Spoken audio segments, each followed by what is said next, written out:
Assalamualaikum warahmatullahi wabarakatuh. Innal hamdalillah nahmaduhu wa nasta'inuhu wa nastaghfiruh wa na'udzu billahi min syururi anfusina wa min sayyiati a'malina. May yahdihillahu fala mudhillalah wa may yudlil fala hadiyalah. Asyhadu an la ilaha illallah wa asyhadu anna Muhammadan abduhu wa rasuluh la nabiyya ba'da. Puji syukur kehadirat Allah Subhanahu wa taala pada kesempatan yang sangat baik eh, kita masih diberikan oleh Allah Subhanahu wa taala banyak sekali kesempatan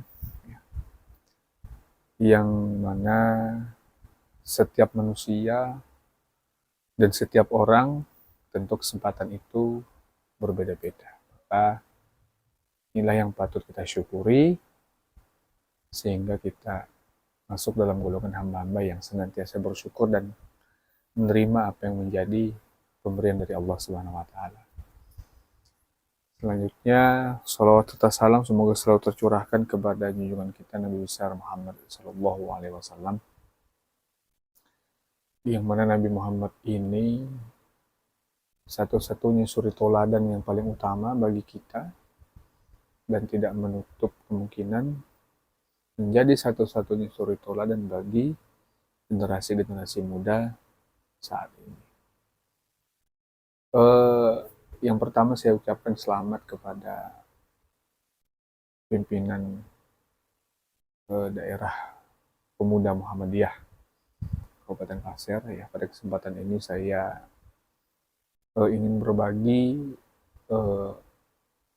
dan mengingatkan kembali kepada kita berkaitan dengan tentu pemuda Muhammadiyah itu memiliki karakter, dan mungkin teman-teman ya lebih banyak mengetahui terkait dengan pemuda-pemuda Muhammadiyah atau generasi atau kaderisasi militan Muhammadiyah itu tentu punya karakter. Nah, pada kesempatan ini saya ingin merefleksikan kembali apa yang disampaikan oleh salah satu kader terbaik Muhammadiyah ya, yang biasa dikenal dengan Ayahanda Agus Sukaca ya. Beliau salah satu kader dan kemudian pengalaman beliau di Persyarikatan Pimpinan Wilayah Muhammadiyah Kalimantan Timur juga banyak. Kemudian beliau juga menjadi unsur pembantu pimpinan Persyarikatan pimpinan pusat Muhammadiyah, termasuk di Amal Usaha Muhammadiyah. Nah, di dalam bukunya yang berjudul Peta Jalan Menuju Pribadi Muslim Sejati untuk mewujudkan masyarakat Islam yang sebenar-benarnya. Nah, hal ini berkaitan dengan kiprah pemuda sebenarnya ya. Dalam rangka beramal soleh dan kemudian itu dinilai oleh Allah Subhanahu wa taala, tentu menjadikan diri kita sebagai muslim sejati itu tidak terlepas dari bagaimana kita membentuk karakter kita dalam aspek kepemudaan. Kenapa? Karena pemuda itu tentu akan secara otomatis mau tidak mau akan menjadi pewaris pimpinan selanjutnya. Ya, dalam hal ini Muhammadiyah.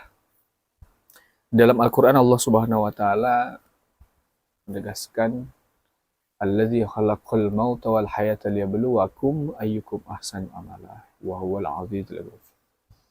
Tentu Allah Subhanahu wa taala menciptakan hidup dan mati itu untuk menguji kita, menguji kamu, siapa yang paling baik amalnya di antara kita. Nah, maka salah satu amalan terbaik itu adalah bermanfaat bagi orang lain, bermanfaat bagi organisasi.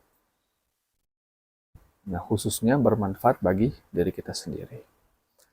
Nah, saat ini kiprah pemuda di beberapa tahun terakhir, mau itu generasi milenial, mau itu generasi Z, generasi Alpha, dan lain sebagainya, yang jelas peranan pemuda itu sangat penting. Maka perlu yang namanya karakter. Nah, karakter yang seperti apa? Nah, saya mengambil di buku eh, karangan Agus Sukaca ini, ya. Di sini ada bab yang menjelaskan tentang memudawamahkan amalan sebagai pembentuk karakter.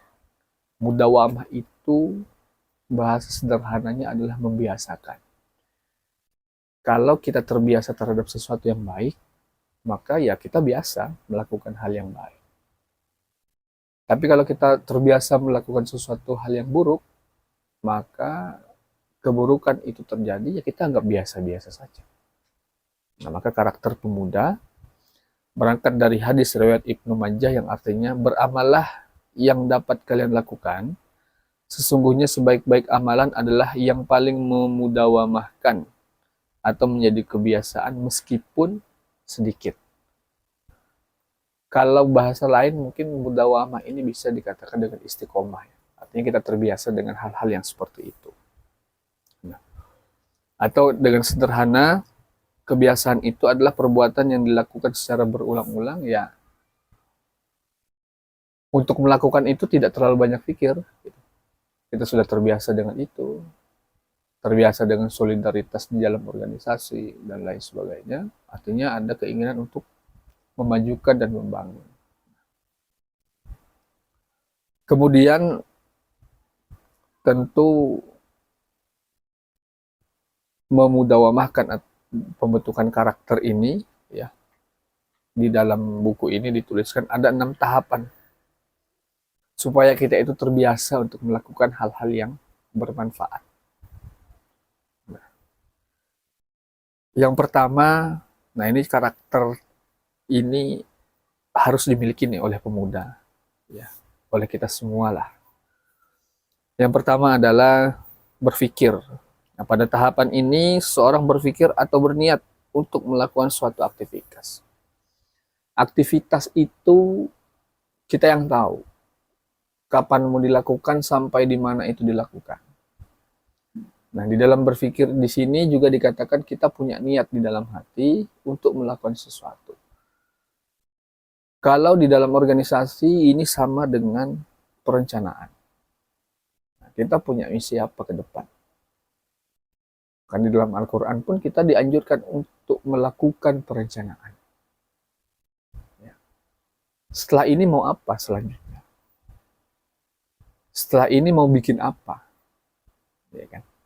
Setelah ini mau bikin inovasi apa? Jangan sampai sudah dilakukan kemudian tidak berinovasi. Sementara dunia lain sudah berinovasi, arahnya sudah banyak. Nah, bagaimana dengan kita? Maka itu perlu difikirkan dalam rangka untuk menyelamatkan juga generasi-generasi kita yang ada saat ini. Itu yang pertama. Ciri khas karakter pemuda yang berkemajuan adalah berpikir. Nah, yang kedua, di sini dikatakan perekaman. Apa yang Anda pikirkan dan diniatkan melakukan sesuatu itu, kita betul-betul merencanakan itu di dalam otak kita. Nah, kemudian membuka pikiran kita, dan di dalam pikiran ini nanti akan mengaitkan dengan ide-ide yang lain, sehingga muncullah pikiran yang inovatif. Nah, biasanya seperti ini kan, kita sering ngobrol-ngobrol misalnya berdua, bertiga, ayo bikin kegiatan. Kemudian muncul ide, kemudian muncul inovasi. Itu bermanfaat. Nah, setidaknya itu adalah tahapan yang kedua untuk membentuk karakter. Kita sudah terbiasa dengan itu. Mungkin teman-teman sudah terbiasa ya dengan hal-hal yang memang kita tiba masa tiba akal, tetapi positifnya luar biasa. Kemudian itu difikirkan juga dengan beberapa resiko dan bentuk tindak lanjutnya. Nah, seperti itu. Maka perlu dilakukan. Nah, sudah kita berpikir, kemudian kita merekam itu di dalam otak kita. Kemudian di dalam perekaman itu kita memilih mana yang harus dilakukan, mana yang tidak perlu dilakukan, mana yang skala prioritas, mana yang alternatif. Dan yang ketiga, di situ adalah pelaksanaan. Dalam tahapan ini, Anda melaksanakan kegiatan seperti apa yang Anda pikirkan. Artinya apa yang sudah kita niatkan di awal. Apa yang sudah kita pikirkan di awal, apa yang sudah kita rencanakan di awal, mau tidak mau harus kita lakukan. Sebagai bentuk profesionalitas kalau itu di dalam organisasi. Sebagai bentuk pengaplikasian pikiran kita itu kemana? Ya harus dilaksanakan. Kalau tidak dilaksanakan, maka itu akan hanya berhenti pada perencanaan. Apalagi hanya menjadi wacana. Nah, setelah itu dilaksanakan dengan baik, kemudian dilakukan evaluasi dengan baik, muncul inovasi-inovasi baru, sehingga muncullah karakter di dalam diri kita itu adalah pengalaman yang terbaik. Kalau di sini disebutnya sebagai penyimpanan pengalaman. Pengalaman pada saat kita melaksanakan aktivitas yang sudah kita rencanakan, yang sudah kita simpan, yang sudah kita bentuk dengan inovasi inovatif bersama teman-teman kita. Karakter pemuda seperti itu. Pemuda yang produktif itu sangat jarang dia bergerak dan berinovasi sendiri. Minimal dia berdua. Akan ada timbang-menimbang, pertimbangan atas keputusan yang akan nanti diambil. Apalagi dalam basis organisasi. Nah, kemudian setelah kita punya pengalaman itu, selanjutnya kesuksesan di dalam pengalaman kita itu harus kita ulang. Maka di sini dikatakan pengulangan. Harus kita ulang. Kesuksesan itu tidak cukup 1-2 kali. Kalau bisa kesuksesan selama kita berada di tempat itu, kita bikin terus. Sesuai dengan kemampuan yang kita miliki. Nah, dengan seperti itu, akan terbentuk sebuah kebiasaan. Apabila pengulangan dan tahapan atas yang tadi itu sudah kita lalui, disertai dengan akal yang meyakini bahwasanya kebiasaan-kebiasaan ini itu menjadi hal yang terpenting, baik di dalam hidup kita, di dalam prinsip kita, di dalam organisasi kita. Nah, maka itu akan menjadi ciri khas personality kita sebagai pemuda yang berkarakter.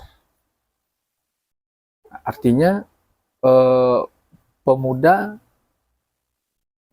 ia tetap harus berkarakter dengan berbagai analisa dan kritisnya, tentu mulai dari memikirkan sesuatu sampai dia mengulangi kesuksesan di dalam apa yang sudah dia pikirkan itu. Nah, inilah yang dinamakan istiqomah. Kenapa demikian? Di dalam buku ini, hal tersebut akan dilakukan. Dan harus dilakukan. Dan apabila itu dilakukan secara istiqomah, maka kita bisa masuk di dalam kategori yang namanya The Golden Habits.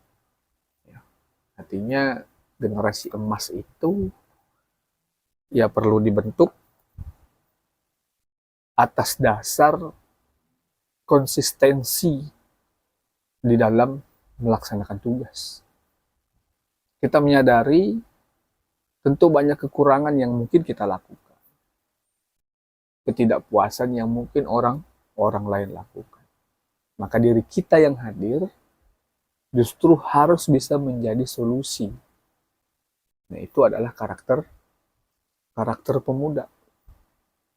Nah, hari ini kawan-kawan bisa melihat bagaimana pemuda itu sepak terjangnya, kemudian peranannya seperti apa. Yang terakhir yang ingin saya sampaikan bahwa eh, yang namanya generasi itu tidak terlepas dari perkembangan berbagai aspek, baik teknologi, kebudayaan, dan lain-lain. Maka tugas kita sebagai pemuda tentu perlu yang namanya memfokuskan perhatian kita terhadap generasi saat ini. Ya, teman-teman bisa melihat bagaimana generasi itu sekarang, bagaimana kualitas akhlaknya. Kalau kita mau menjadikan Nabi Muhammad sebagai satu-satunya suri tauladan kita, Nabi Muhammad diturunkan untuk apa? Liutamima makarimal akhlak, untuk menyempurnakan manusia. Artinya, para ulama mengatakan bahwa berilmu itu bagus, berilmu itu penting, tapi jauh lebih baik jika seseorang itu berakhlak. Nah, bagaimana saat ini kita membentuk bersama generasi pemuda dan kaderisasi kita itu berilmu, kemudian beramal, dan juga berakhlak. Semuanya balance, kita terbiasa dengan itu, memudawamahkan kebiasaan itu, maka insya Allah kader-kader militan yang lahir itu akan sesuai dengan apa yang diharapkan, yaitu menjadi golden habit, atau dikatakan di sini pribadi muslim sejati dalam aspek semangat pemuda berkemajuan yang menjadi ciri khas pemuda Muhammadiyah. Demikian yang dapat saya sampaikan, kurang lebihnya mohon maaf. Tentu perjuangan itu semangatnya fluktuatif. Solidaritas dalam organisasi penting, maka semangat organisasi harus digaungkan tuh secara bersama. Maka kalau ada seleksi alam, langsung kita katakan, tanpa kamu, kami kurang satu. Demikian, wabillahi taufiq wal hidayah. Wassalamualaikum warahmatullahi wabarakatuh.